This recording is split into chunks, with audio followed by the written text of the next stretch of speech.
Shalom saudara, apa kabar? Luar biasa. Saya percaya dimanapun kita berada, penyertaan Tuhan nyata dalam kehidupan kita, dalam rumah tangga, dalam usaha pekerjaan, begitu real, begitu nyata, begitu dekat. Dan Dia mau saudara dan saya kita jadi berkat. Siap diberkati? Turunkan kepala kita berdoa. Terima kasih kembali kesempatan hari ini Tuhan, kami boleh sharing firman Tuhan, menikmati firman-Mu. Kami butuh firman-Mu berbicara melalui hamba-Mu Tuhan. Dimanapun jemaat-Mu berada Tuhan, tutup fokus mereka dan kuasa darah-Mu. Sebagai hamba-Mu Tuhan, berkati mereka Tuhan. Lindungi, jagai senantiasa Tuhan. Biar firman-Mu Tuhan membuat terobosan yang baru buat setiap mereka. Dalam nama Yesus kami siapkan hati kami. Semua yang siap diberkati sama-sama katakan amin. Haleluya. Saudara, buka bersama dengan saya firman Tuhan dari Matius 27 ayat 1 sampai dengan 5. Matius 27 ayat 1 sampai dengan 5. Matius 27 ayat 1 sampai dengan 5. Firman Tuhan. Ketika hari mulai siang, semua imam kepala dan tua-tua bangsa Yahudi berkumpul dan mengambil keputusan untuk membunuh Yesus. 2. Mereka membelenggu Dia, lalu membawanya dan menyerahkannya kepada Pilatus, wali negeri itu. Pada waktu Yudas yang menyerahkan Dia melihat bahwa Yesus telah dijatuhi hukuman mati, menyesallah ia, lalu mengembalikan uang yang 30 perak itu kepada imam-imam kepala dan tua-tua, dan berkata, "Aku telah berdosa karena menyerahkan darah orang yang tidak bersalah." Tetapi jawab mereka, "Apa urusan kami dengan itu? Itu urusanmu sendiri." Maka ia pun melemparkan uang perak itu ke dalam bait suci, lalu pergi dari situ dan menggantung diri. Ironis sekali saudara. Haleluya. Saudara, kita merayakan Jumat Agung, kita merayakan Paskah. Saat kita merayakan Jumat Agung saudara, apa yang ada dalam pikiran saudara?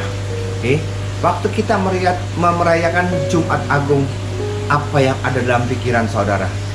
Atau saudara pernah nonton film Passion, film Passion, di mana Yesus disalibkan. Bagaimana perasaan kita? Maksud saya begini, apakah saudara sukacita di situ? Apa ada sukacita di situ? Atau saudara merasa sedih? Ya, bagaimana perasaan saudara saat saudara merayakan Paskah, merayakan Jumat Agung? Apa perasaan saudara? Saudara berkata, bagaimana mungkin kita bisa bersenang-senang saat Yesus disalibkan, menderita seperti itu dan mati di atas kayu salib? Bagaimana mungkin kita bisa bersenang-senang saat seperti itu? Saya mau berkata saudara, saat ini Jumat Agung, ada dua perasaan yang ada dalam diri setiap kita. Perasaan sedih, ya, dan perasaan sukacita, ya. Kok bisa sukacita? Saudara ingat, apa yang dilakukan oleh Tuhan Yesus? Dia kaya rela jadi miskin, supaya kita yang percaya kaya di hadapan Tuhan. Amin. Dia menderita supaya saudara dan saya berbahagia. Dia sakit supaya kita sembuh. Dia terkutuk supaya saudara dan saya diberkati yang percaya. Amin. Dia mati supaya kita hidup. Dan Dia bangkit supaya kita bangkit bersama-sama dengan Dia. Ada amin. Ini yang luar biasa. Itu yang membuat kita di balik penderitaan ini ada sukacita yang luar biasa. Dampak yang luar biasa dari penderitaan Tuhan Yesus. Saudara, yang luar biasa saudara. Tabir bait Allah terbelah dua, dari atas turun ke bawah, jadi bukan ada tangan manusia di sini. Artinya kita bisa langsung berhubungan dengan Tuhan. Luar biasa, agama boleh banyak saudara, tetapi yang bisa berhubungan langsung kita dengan Tuhan secara pribadi itu cuma dalam Yesus saja. Sebut namanya, kita akan berkomunikasi, kita akan berdoa, dan doa orang benar dijawab oleh Tuhan. Besar kuasanya. Haleluya saudara. Ampuni dosa kita. Bagaimana kita nggak bahagia? Akibat diampuni dosa kita, kita diselamatkan. Segala kutuk dipatahkan, kita diberkati. Tingkap langit terbuka, tercurah memberkati saudara dan saya yang percaya kepada Dia. Katakan amin. Itulah sukacita di balik penderitaan daripada Tuhan Yesus, saudara. Nah, kita lihat itu semua. Kalau dia tidak disalibkan, kalau dia tidak menderita, kalau dia tidak mati, entah kita ada di mana. Saudara, itu makna daripada ketersaliban Yesus. Saudara, kita lihat lagi Yudas. Apa yang kita lihat daripada Yudas? Dia pengkhianat. Tapi di balik daripada pengkhianatan itu, saudara, jangan kita seperti si Yudas, hanya diperalat. Karena ego kita, tanpa disadari seolah-olah cuma diperalat. Untuk apa? Menjual Yesus. Kalau tidak ada yang menjual Yesus, saudara, Tuhan Yesus tidak akan disalibkan. Inilah rentetannya. Saudara, hari ini kita merayakan Jumat Agung dan Paskah. Di balik daripada semua masalah, pasti ada orang-orang yang berhubungan. Peranan orang-orang tersebutlah sehingga masalah ini bisa terjadi. Jadi peranan-peranan seperti apa? Ibarat bintang film, ada peran utama, ada peran pembantu, ada peran figuran. Saudara, di dalam ketersaliban Yesus, kita melihat ada peran-peran utama dan peran-peran utama yang kedua. Ada bintang figurannya. Ada cuman penonton saja, saudara. Hari ini kita mau melihat siapa yang berperan atas ketersaliban Yesus. Saya takut, saudara.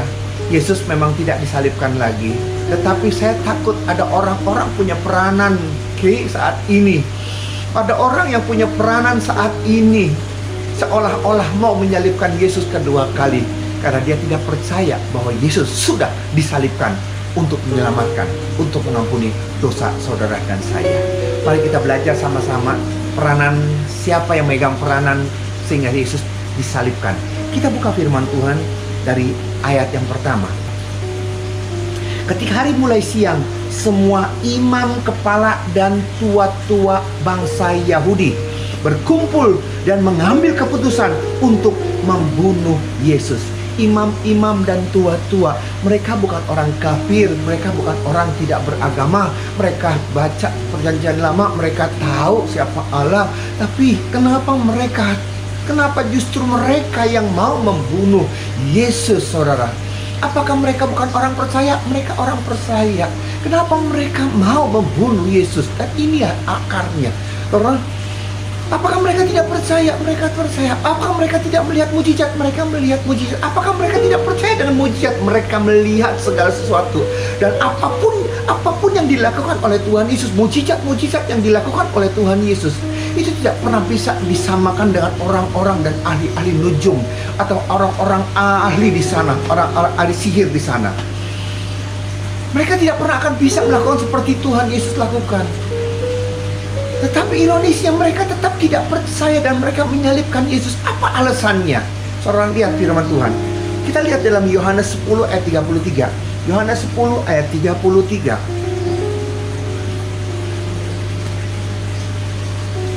Yohanes 10 ayat 33. Firman Tuhan berkata, jawab orang-orang Yahudi itu, bukan karena suatu pekerjaan baik maka kami mau melempari engkau, melainkan karena engkau yang menghujat Allah, dan karena engkau sekalipun hanya seorang manusia saja menyamakan dirimu dengan Allah. Itu alasannya. Mereka melihat mujizat, mereka terpukau, mereka mengakui. Tetapi untuk mengatakan bahwa mereka Yesus itu adalah Mesias, anak Allah, menyamakan diri dengan Allah, itu yang mereka berkata, bagaimana mungkin? Orang tuanya mereka tahu, ibunya mereka tahu, saudara-saudara mereka tahu, tiba-tiba Yesus berkata bahwa dia adalah anak Allah atau menyamakan diri dengan Allah. Itulah yang terjadi, saudara.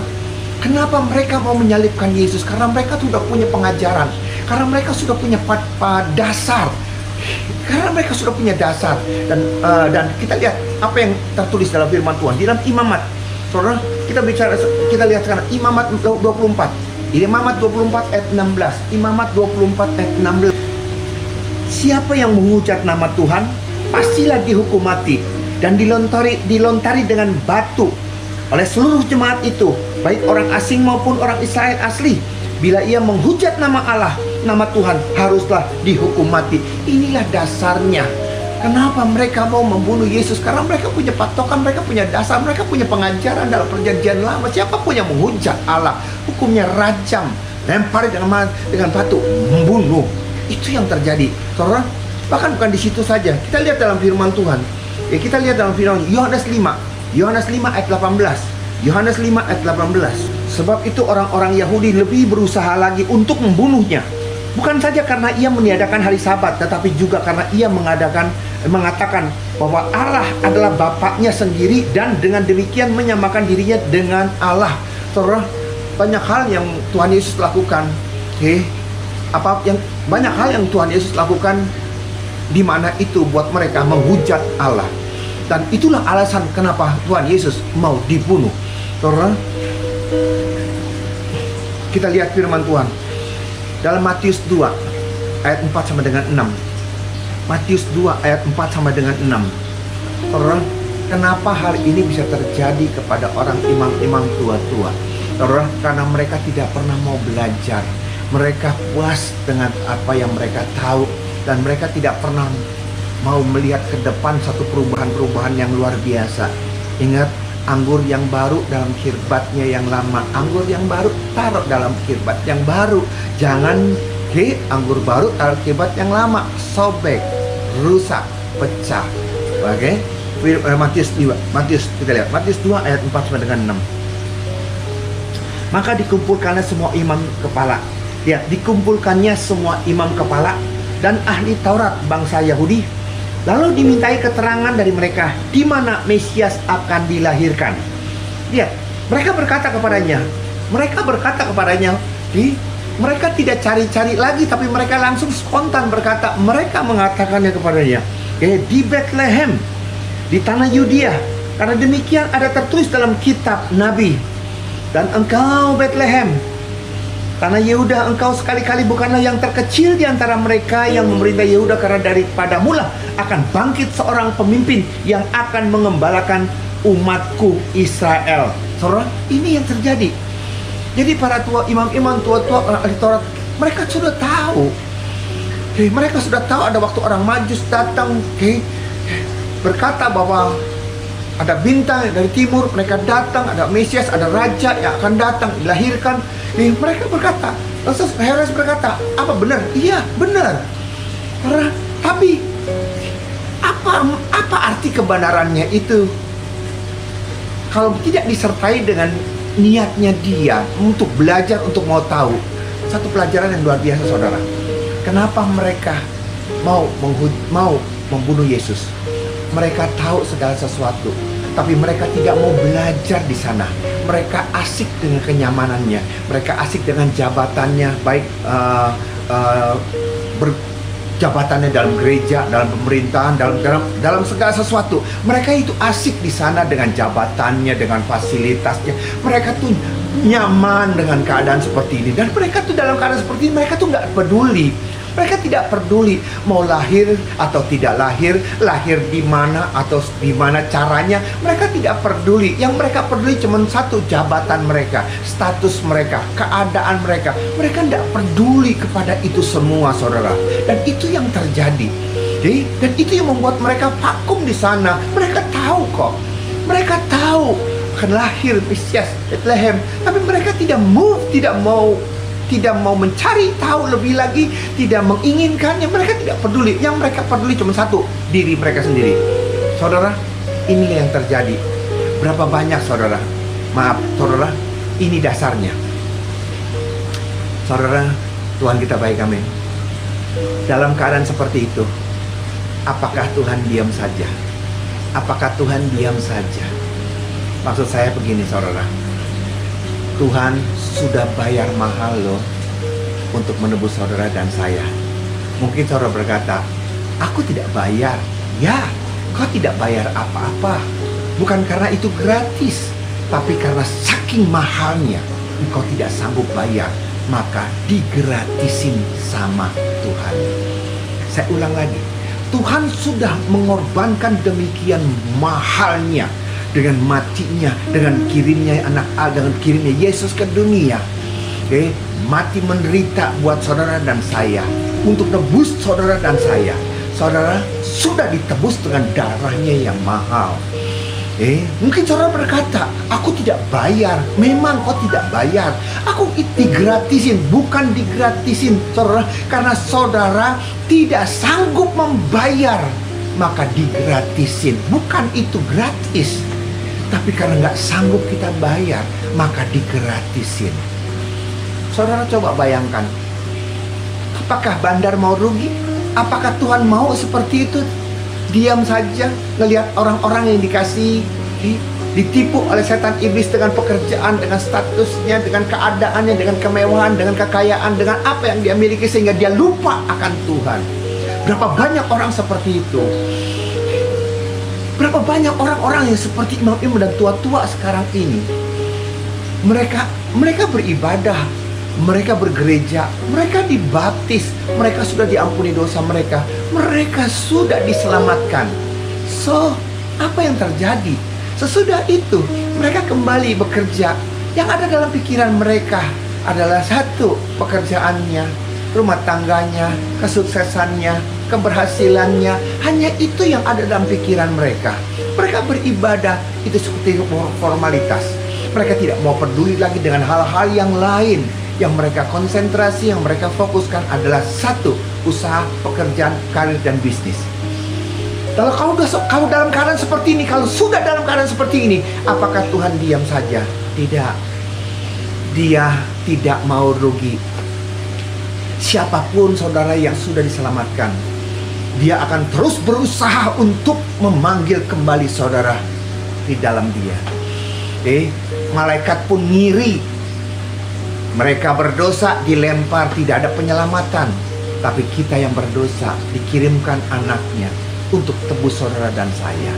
Dan sesudah ditebus, saudara bertingkah laku seperti itu. Suam-suam kuku, tidak panas, tidak dingin. Apa yang terjadi? Dia tidak pernah mau rugi. Bandar tidak mau rugi. Dia datang ke dunia, udah bayar semuanya buat saudara saya. Dia tidak mau rugi. Apa yang terjadi? Di Wahyu 3 ayat 19. Wahyu 3 ayat 19. Firman-Nya berkata apa? Kepada yang kukasihi ku tegur dan kuhajar. Kepada yang kukasihi, ku tegur dan kuhajar. Saudara, berapa banyak anak-anak Tuhan sekarang ini sedang dalam teguran Allah, sedang dalam hajaran Allah. Karena apa? Bukan karena Tuhan tidak sayang sama kita. Tuhan mau mengembalikan kita kembali ke dalam pangkuannya, kembali ke dalam keselamatannya. Tuhan sudah membayar lunas segala sesuatu, dan dia tidak mau apa yang dia sudah bayar lunas kembali dicuri oleh iblis. Oleh karena itu, karena dia sayang sama saudara dan saya, dia tegur saudara, dia hajar saudara. Berapa banyak ekonomi yang hancur, berantakan, usaha pekerjaan, kesehatan yang menurun. Saudara berkata, oh ini gara-gara setan, gara-gara setan. Saudara, bukan gara-gara setan, tapi ini adalah karena Tuhan mengasihi saudara. Maka dia tegur saudara melalui sakit penyakit, dia hajar saudara melalui kebangkrutan. Ini cara daripada Tuhan. Saudara, kita lihat firman Tuhan di dalam Ibrani 12 ayat 6. Ibrani 12 ayat 6.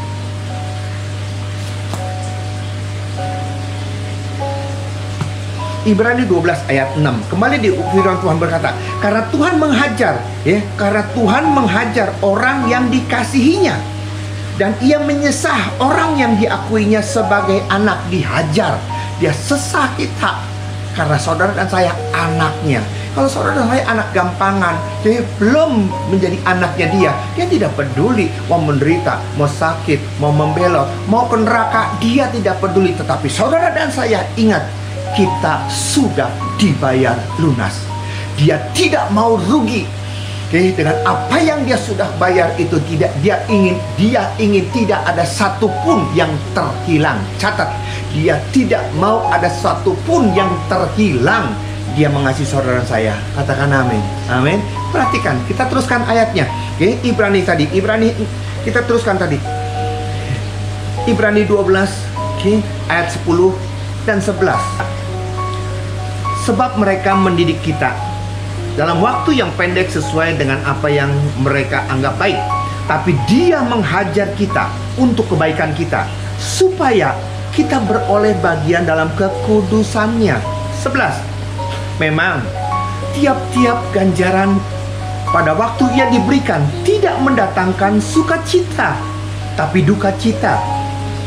Tetapi kemudian ia menghasilkan buah kebenaran yang memberikan damai kepada mereka yang dilatih olehnya. Katakan amin. Saudara, ini dia. Saat mereka sudah mulai melenceng jauh daripada anugerah Tuhan, jauh daripada rumah Tuhan, dihajar mereka. Bukan karena Tuhan benci, karena Tuhan sayang, dan Tuhan tidak mau satu pun yang sudah diserahkan kepada Tuhan hilang, dicuri oleh iblis. Dihajar, disesah. Memang waktu kita mengalami hajaran itu, memang waktu kita mengalami itu semua, itu tidak enak. Tapi ending ujungnya adalah saudara saya, sukacita, damai, diselamatkan, hubungan kita dipulihkan. Amin. Itu yang Tuhan inginkan. Saudara, berapa banyak? Oleh karena itu, saya sebagai hamba Tuhan, saudara, tanpa kita sadari, saudara, jemaat Tuhan tidak sadar. Saya sebagai hamba Tuhan, sebagai juga konselor, saudara, dan saya ex-pengusaha. Jadi mereka datang kepada saya waktu mereka dalam keadaan bangkrut, ekonomi mereka, rumah tangga mereka, kesehatan mereka. Saudara, dia datang kepada hamba Tuhan, dia datang kepada saya, konseling, minta didoakan. It's okay, fine. Tetapi yang seringkali terjadi adalah waktu mereka datang minta pemulihan ekonomi mereka, waktu mereka datang untuk memulihkan kesehatan mereka atau rumah tangga mereka, mereka tidak sadar. Mereka berpikir itu semua karena ulah daripada setan, ulah daripada si iblis. Saudara, sekali lagi saya mau berkata, mungkin ini merupakan satu hajaran daripada Tuhan. Untuk apa? Mengembalikan engkau. Ingat, untuk mengembalikan engkau ke dalam rumahnya. Seringkali kita tidak sadar, kita pikir setan bilang ini bukan gua. Tapi itulah yang terjadi, saudara. Dia mengasihi saudara saya, dia mengasihi saudara saya, makanya dia menghajar kita untuk mendidik kita, untuk mengembalikan. Oleh karena itu, saudara, ingat, kalau kita diberkati, satu hal, ingat, satu hal, dia sangat-sangat mengasihi saudara dan saya. Amin. Jangan seperti para imam-imam dan tua-tua, tidak mau peduli, mau datang, mau tidak datang, mau lahir di mana lahirnya, terserah. Saudara, kita sudah diselamatkan, kita harus peduli. Kita harus mengerti. Ada amin. Yang kedua, pemeran yang kedua kita lihat. Kita lihat di dalam ayat ketiga. Pemeran yang kedua kita lihat di dalam ayat yang ketiga. Kita kembali kepada 27 tadi. Ya, Matius 27. Dan waktu Yudas yang menyerahkan dia melihat bahwa Yesus telah dijatuhi hukuman mati, menyesallah ia, lalu ia mengembalikan uang yang 30 perak itu kepada imam-imam kepala dan tua-tua. Siapa pemeran yang kedua? Yudas Iskariot. Saudara, ini yang terjadi. Karena ini lebih parah, saudara. Kalau imam-imam tua-tua, dia punya alasan. Karena apa? Karena mereka berpatokan dalam perjanjian lama, hukum Taurat seperti itu.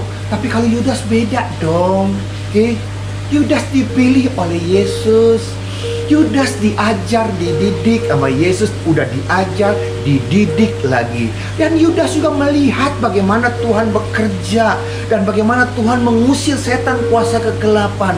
Karena Yudas melihat semuanya itu, dan bukan saja melihat, praktek lagi.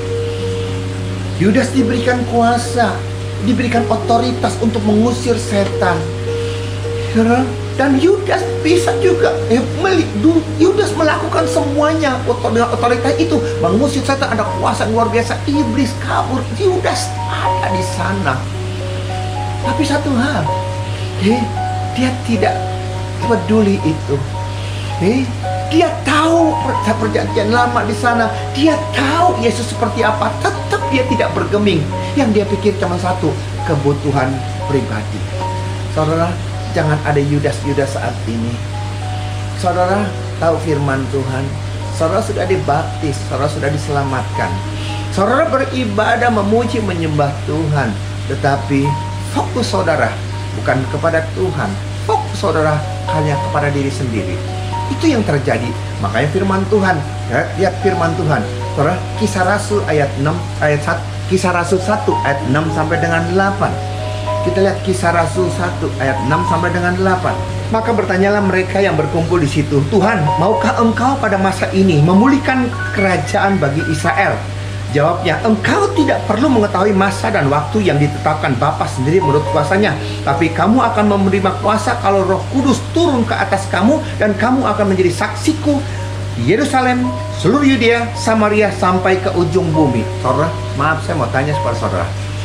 Kita sudah diterima Tuhan Yesus sebagai Tuhan Juru Selamat. Amin. Dosa kita sudah diampuni, amin. Dan surga jaminan buat saudara saya. Amin. Sekarang kita masih ada di dunia. Kita masih bergereja. Saya tanya sama saudara, apa tujuan kita waktu kita bergereja? Apa tujuan kita selagi kita masih ada di dunia? Ya, apa tujuan kita sih? Jangan kita seperti Yudas. Dia melayani Tuhan, dia belajar, dapat otoritas. Tujuannya cari duit. Itu yang terjadi. Sekarang apa tujuan kita? Saudara berkata seperti ini. Kita sudah terima dia sebagai Tuhan Juru Selamat. Yes. Kita sudah dapat jaminan, dosa kita diampuni. Kalau kita mati kita masuk surga. Yes. Terus apa? Ya, minta diberkati sama Tuhan. Berkati rumah tanggaku, usahaku, pekerjaanku, tokoku, pabrikku. Kalau itu yang saudara doakan, sepertinya saudara salah. Karena Kisah Rasul 1 ayat 6 sampai dengan 8. Tuhan, maukah engkau pada masa ini memulihkan Israel, Tuhan? Memulihkan Israel, Tuhan. Memulihkan kotaku, memulihkan pabrikku, memulihkan tokoku, memulihkan keluargaku, memulihkan kesehatanku. Itu kan permintaan mereka, sama dengan permintaan kita. Kemudian apa jawab Tuhan? Aku akan memberikan kuasa kepada kamu. Berikan kuasa kepada kamu. Untuk apa? Memberitakan firman Tuhan, menjadi berkat Yerusalem, Yudea, Samaria, sampai ke ujung bumi. Artinya apa? Bukan tokomu, bukan pabrikmu, bukan rumah tanggamu semata-mata, tetapi rumah tangga mereka, keluarga mereka, pabrik mereka, usaha mereka. Siapa? Seluruh dunia punya dampak yang luar biasa. Kita jadi berkat. Bukan semata-mata tujuan hanya untuk diri kita sendiri, tapi kita menjadi berkat buat orang yang samping kita. Apakah kita ada di sana? Apakah kita siap? Ngerti tujuan kita di dunia ini seperti apa? Saudara dan saya, kita harus jadi berkat. Amin. Itulah. Jadi jangan sampai kita seperti Yudas. Kita bergereja, iya, tetapi satu hal, kita tidak peduli dengan orang lain. Yang kita peduli cuma satu: rumah tanggaku, keluargaku, usahaku, pekerjaanku, karirku, bisnisku, tokoku, pabrikku. Ubah. Biar hari ini kita boleh belajar sama-sama. Hari ini kita merayakan Jumat Agung. Saudara, mungkin kita tidak berharap, mungkin kita tidak seperti imam-imam tua-tua dan Yudas yang membuat Tuhan Yesus disalibkan. Tetapi peranan mereka tanpa kita sadari, kita ikuti. Oleh karena itu, Ibrani 3 ayat 13 berkata apa? Selagi masih bisa dikatakan hari ini, kalau kau dengar firman Tuhan, jangan keraskan hatimu. Amin. Turunkan kepala kita berdoa. Terima kasih Bapak, Jumat Agung memberikan pelajaran yang luar biasa buat setiap kami. Biarlah penyertaan-Mu turun menyertai, memberkati Bapak, mengubah pola hidup kami, orientasi kami, fokus kami. Jangan sampai kami terlena. Engkau sudah membayar dengan mahal keselamatan kami. Engkau sudah membayar mahal untuk mengampuni dosa kami.